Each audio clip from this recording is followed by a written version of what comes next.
إنك حميد مجيد. اللهم بارك على محمد وعلى آل محمد كما باركت على إبراهيم وعلى آل إبراهيم إنك حميد مجيد. گزشتہ خطبہ جمعہ میں اس سورت طیبہ کے متعلق چند گزارشات وہ آپ کے سامنے رکھی گئی ہے. آج میں نے صرف ایک لفظ کو بیان کرنا ہے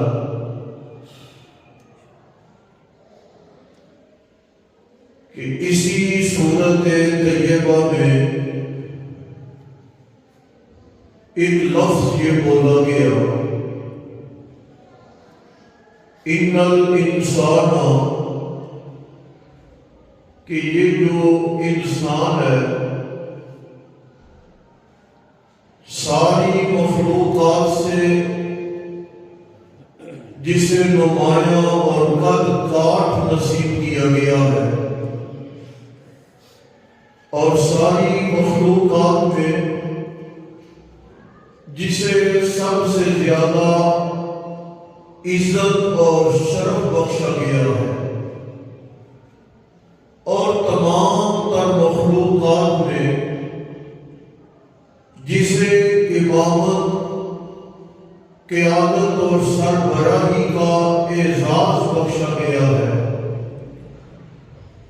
اور پوری کائنات انسانی میں پائی جانے والی تمام تر مخلوقات میں اس حضرت انسان کو باعزت رزق سے نوازا گیا ہے. میں آپ کو ایک جملہ کہہ دوں کہ اس کائنات انسانی میں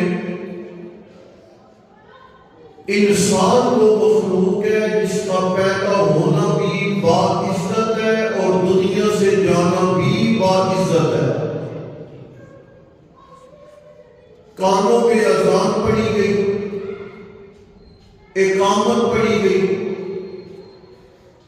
ہاتھوں میں اسے اٹھا لیا گیا، دنیا سے جانے لگا تو غسل دیا گیا، کفن دیا گیا، نماز جنازہ پڑھی گئی، بڑے باعزت طریقے سے دفن کیا گیا. ایسا شرف اور ایسا اعزاز پانے کے باوجود اللہ فرماتے ہیں لِرَبِّهِ لَقَنُوتٌ، یہ انسان اپنے رب کا بڑا نافرمان واقع ہوا ہے، بڑا ناشکرا واقع ہوا ہے. آپ یہ لفظ اپنے ذہن میں رکھیں. قرآن نے لفظ بولا ہے قنوت. یہ کیا چیز ہے؟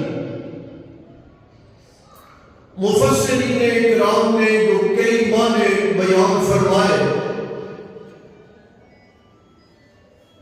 ان میں قریب دو معنی میں ذکر کرنے لگا ہوں. قنوت اس شخص کو بولا جاتا ہے جو اللہ تعالیٰ کی نعمتوں کو اللہ کی نافرمانیوں میں صرف کرے. سن رہے ہو؟ توجہ رکھیے.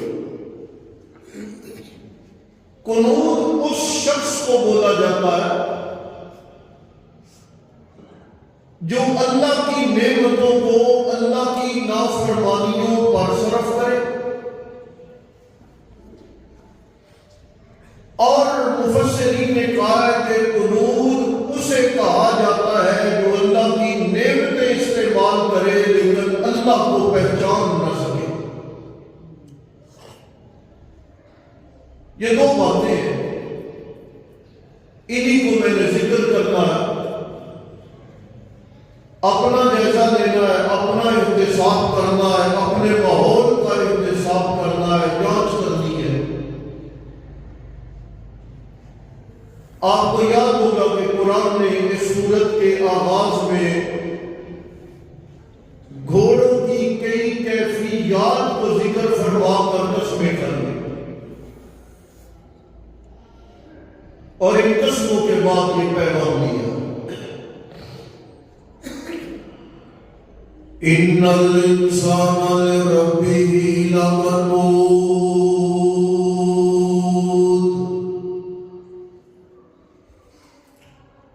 میں اللہ گھوڑوں کی قسمیں کھا کے اعلان کر رہا ہوں، یہ جو گھوڑے ہیں میدان جنگ میں کر دوڑاتے، ہانپتے ہوئے اور اپنے پاؤں کو زمین اور پتھروں پہ مار کے چنگاریاں اڑاتے ہوئے دشمن کی صفوں میں گھس جاتے ہیں، اور اپنے مالک کا بوجھ اپنی پیٹھ پہ لاد کے انہیں سامنے نظر آ رہا ہے۔ جنگ و جدال ان گھوڑوں کو سامنے نظر آ رہا ہے، قتل و قتال ان گھوڑوں کو سامنے، لاشیں گرتی ہوئی بھی نظر آ رہی ہیں، زخمی بھی نظر آ رہے ہیں، مرتے گھوڑے بھی انہیں نظر آ رہے ہیں، لیکن اس کے باوجود انہوں نے اپنے مالک کے ساتھ بے وفائی نہیں کی۔ یہ مالک ہے جس نے چارہ ڈالا، یہ وہ مالک ہے جس نے پانی دیا، یہ وہ مالک ہے جس نے رہنے کے لیے ذرا چھپر بنا کر دیا۔ اتنی سی محنت اور اتنی سی کاوش پہ گھوڑا اپنے مالک کا اتنا وفادار نکلا ہے، اتنا خیر خواہ نکلا ہے، نافرمانی پہ نہیں آیا، گلے شکوے پہ نہیں آیا، اپنے مالک کو لے کے جنگجو بن کے صفوں میں گھس گیا۔ اللہ کریم نے گھوڑے کی وفاداری کو بیان فرمانے کے بعد اللہ کا اعلان ہے، ان الانسان لربہ لکنود۔ یہ جو بندہ ہے اس میں صفتیں بھی میں اللہ نے زیادہ رکھی ہیں، عزت و احترام بھی میں نے اسے زیادہ دیا، مقام و شرف بھی میں نے اسے زیادہ دیا ہے۔ گھوڑے کی قسمیں تو میں اللہ پاک نے ایک مقام یا دو مقاموں پہ کھائی ہے، لیکن یہ حضرت انسان ہے، کئی جگہوں پر میں اللہ پاک نے قسمیں کھائی ہیں۔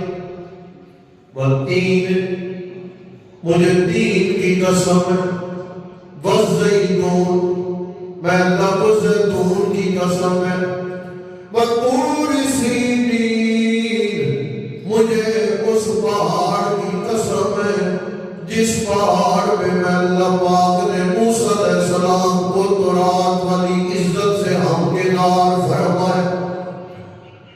اور صرف مجھے اس پہاڑ کی قسم نہیں بلکہ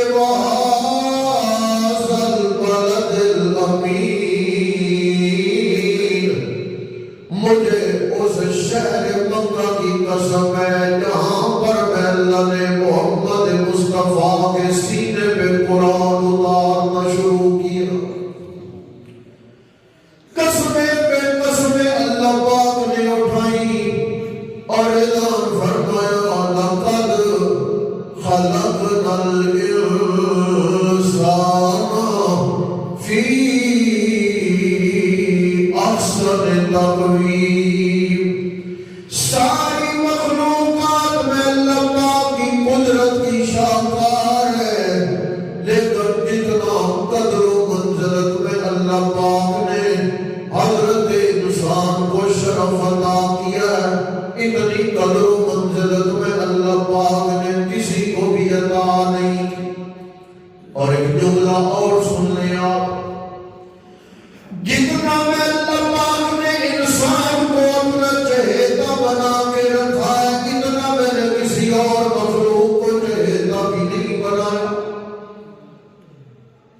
تو جو آپ ایک فکرہ یہاں پہ ہے، یہ سبق تھا لیکن سن لیجیے۔ ملائکہ کی جماعت ہے، ملائکہ کے بارے میں اللہ کہتے ہیں کہ لا یعصون اللہ ما امرهم ویفعلون ما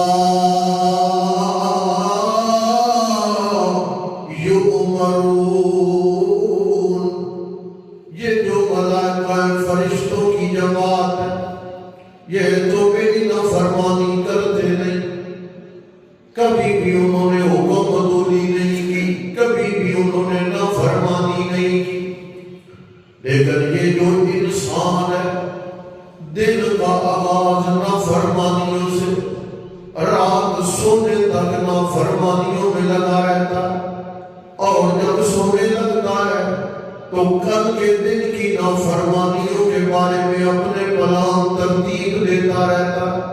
میں نے کل رشوت کیسے لینی، کل میں نے کسی کا حق کیسے دبانا، کل میں نے سود کیسے لینا، کل میں نے قبضہ کیسے جمانا، کل میں نے قتل کیسے کرنا ہے، کل میں نے فلاں کو ایذا و تکلیف کیسے دینی ہے۔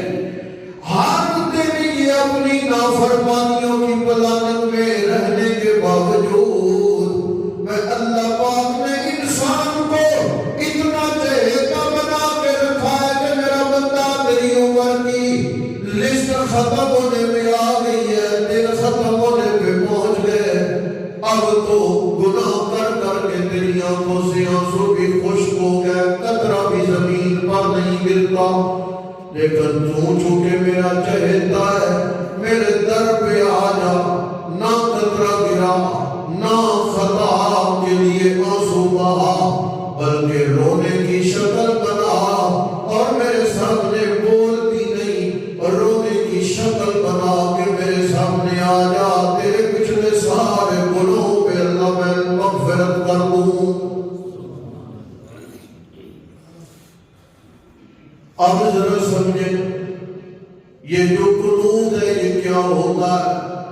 پہلا معنی مفسرین اکرام نے یہ فرمایا، قنوت وہ بندہ ہے جو اللہ پاک کی نعمتوں کو لے لیکن اللہ کی نافرمانیوں پر استعمال کرے۔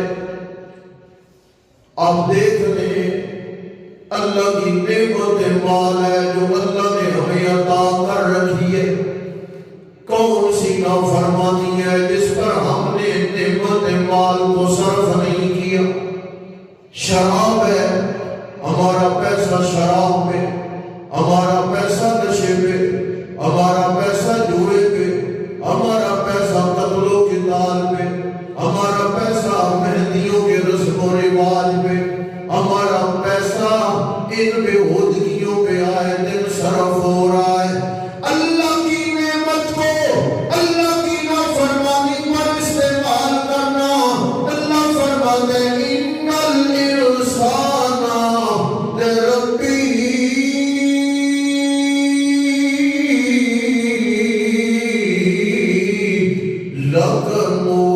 لکنود، بڑا شکرہ ہے، لیتا مجھ سے ہے اور خرچ میں اللہ پاک کی نافرمانی پہ کرتا۔ اندازہ کریں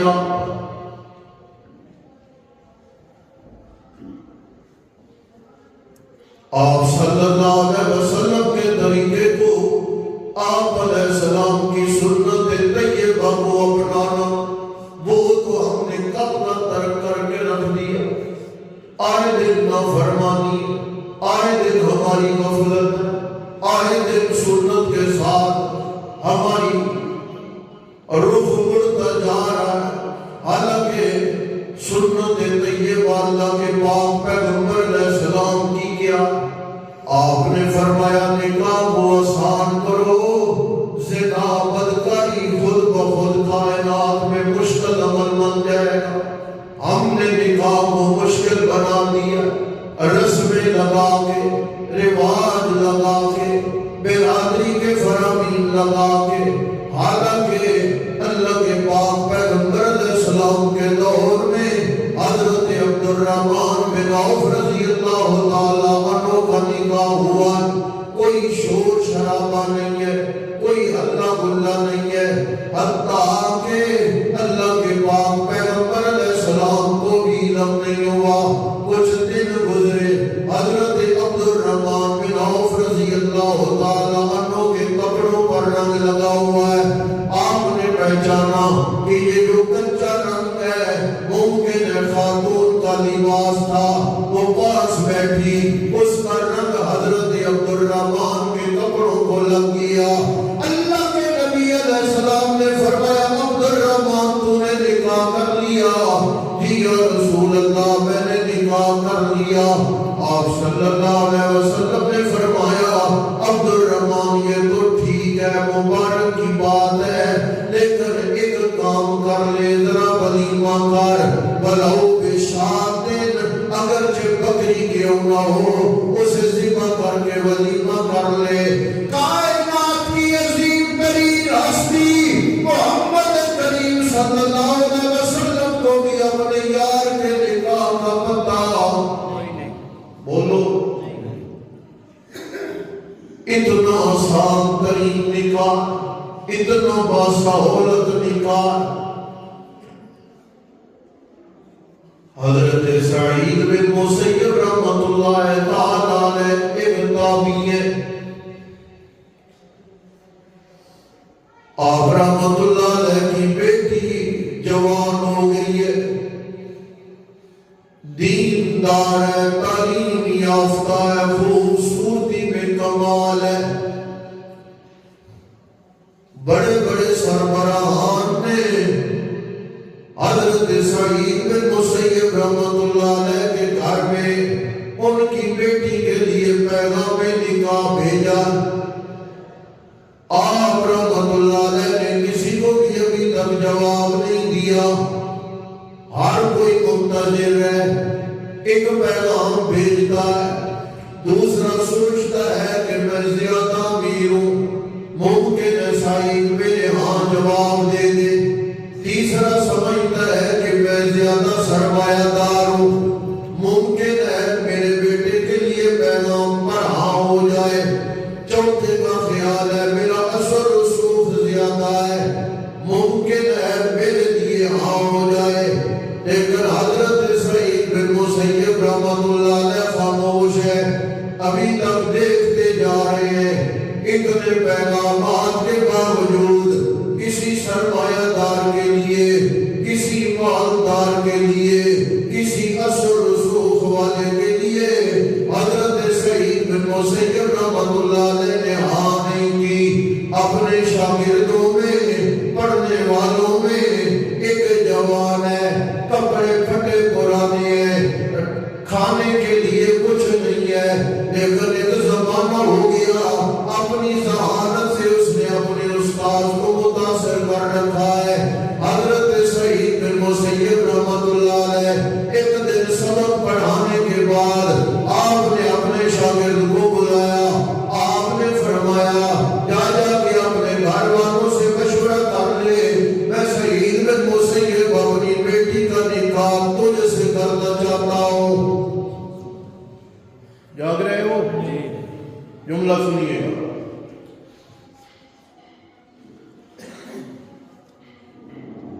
گھر میں ایک بوڑھی ماں ہے، نوجوان نے آ کے اپنی والدہ محترمہ سے بات کی ہے، اماں حضرت استاد نے مجھے یہ بات کہہ دی ہے۔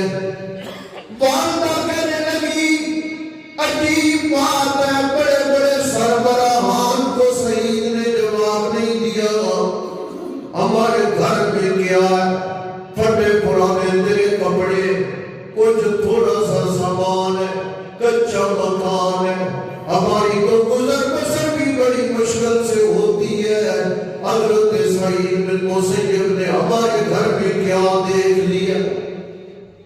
اگلا وقت ہوا، ماں اپنے بیٹے کے ساتھ حضرت سعید رحمت اللہ علیہ کے در سے حدیث پہ جا پہنچی، یہ میرے بیٹے کا پیغام ہے، آپ نے دیا ہے؟ فرمایا جی میں نے دیا ہے۔ حضرت سعید سے اس جوان کی ماں کہنے لگی بڑے بڑے سربراہان کو آپ نے جواب نہیں دیا، ہمیں آپ نے کیوں وہاں کی ہے؟ ہمارے لیے یہ پیغام آپ نے کیا دے کے دیا ہے؟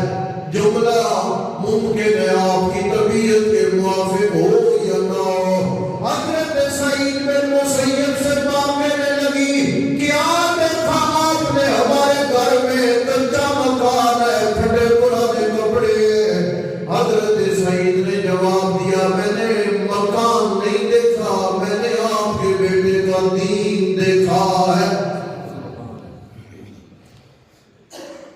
دکھاؤ گے؟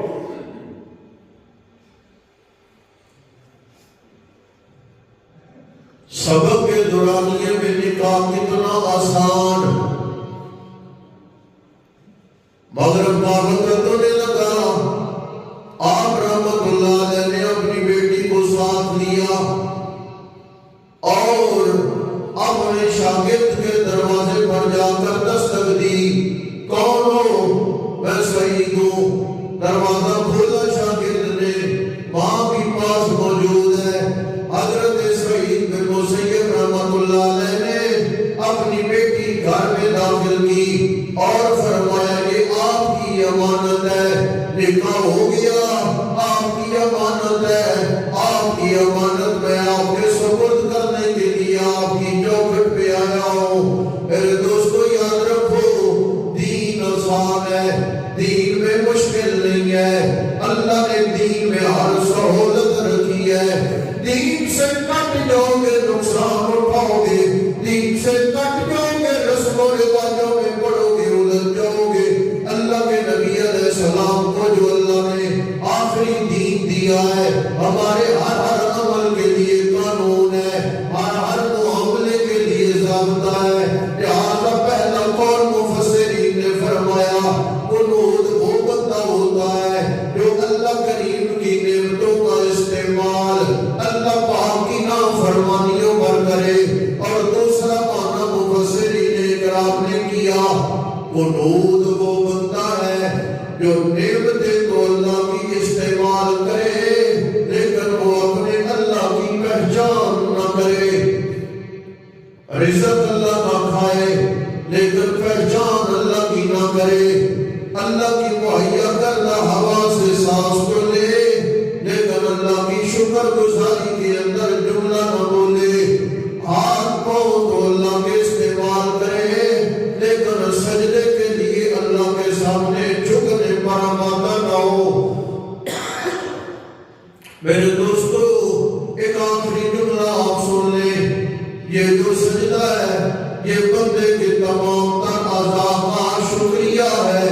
حضرت ابو ہریرہ رضی اللہ تعالیٰ عنہ فرماتے ہیں، اللہ کے نبی علیہ السلام کے پاس ہم موجود تھے، امرنا ان نسجد علی سبعۃ اعظم او کما قال النبی صلی اللہ علیہ وسلم۔ اللہ کے نبی علیہ السلام نے ہمیں 7 ہڈیوں پر سجدے کا حکم دیا۔ کتنی؟ بولو بولو کتنی؟ 7 ہڈیوں پر اللہ کے نبی علیہ السلام نے ہمیں سجدہ کرنے کا حکم دیا ہے۔ پاؤں کی 2 ہڈیاں، توجہ کر رہے ہو؟ پاؤں کی 2 ہڈیاں، یہ گھٹنے، ان گھٹنوں کی 2 ہڈیاں، 4 ہاتھوں کی 2 ہڈیاں، 6 یہ چہرہ، اس چہرے کی ایک مکمل ہڈی، 7 یعنی پاؤں جو ہے، گھٹنے جو ہے، ہتھیلیاں جو ہے اور چہرہ جو ہے، یہ 7 ہڈیاں بنتی ہیں۔ اور اللہ کے نبی علیہ السلام نے ان 7 ہڈیوں پر ہمیں سجدے کا حکم نامہ دیا ہے۔ جس آدمی نے حی علی الصلاۃ حی علی الفلاح سننے کے بعد اپنی پیشانی سے چل کے پاؤں کی انگلیاں تک ہر کوئی اپنے یہ 7 ہڈیاں سجدے میں ڈالنی، فجر کے وقت ڈالنی، عشاء کے